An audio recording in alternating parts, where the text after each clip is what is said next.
Mabilis ka bang magalit o maiinis kahit sa simpleng bagay? O madalas ka nakakapagsalita ng masama maging sa iyong kapwa? Huwag mong sanayin ang sarili mong ganiyan dahil paulit-ulit yan sa buhay mo hanggang sa dumating ang punto na hindi mo nakilala ang sarili mo.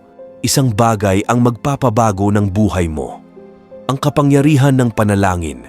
Sa tuwing darating ang sitwasyon na nagbibigay sa iyo ng galit o inis, huminga ka ng malalim at ipikit mo ang iyong mga mata at manalangin ka kahit saglit.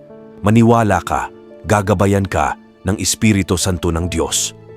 Nasusulat sa Efeso chapter 4 verse 31 hanggang 32. Alisin na ninyo ang lahat ng sama ng loob, puot at galit. Huwag na kayong mambubulyaw, manlalait at mananakit ng damdamin ng kapwa. Sa halip, maging mabait kayo at maawain. Magpatawad kayo sa isa't isa tulad ng pagpapatawad sa inyo ng Diyos dahil kay Kristo. Tayo po ay manalangin sa Diyos at ipagdasal natin ang ating mga ugali at damdamin.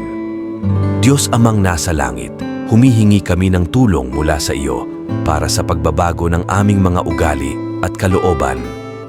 Alam namin na kami ay hindi perpekto at may mga aspeto sa aming buhay na nangangailangan ng pag-aayos. Patawarin mo kami, O Diyos. Bigyan mo nawa ng liwanag ang mga bahagi ng aming pagkatao na kailangang baguhin. Tulungan mo kami, Panginoon, na maging mas maunawain, mapagpatawad at maging mabuting mga alagad ng iyong kabanalan. Palitan mo nawa ang aming ugali at puso upang kami ay maging mabuting tao at gabayan mo kami sa bawat oras at sandali ng aming buhay.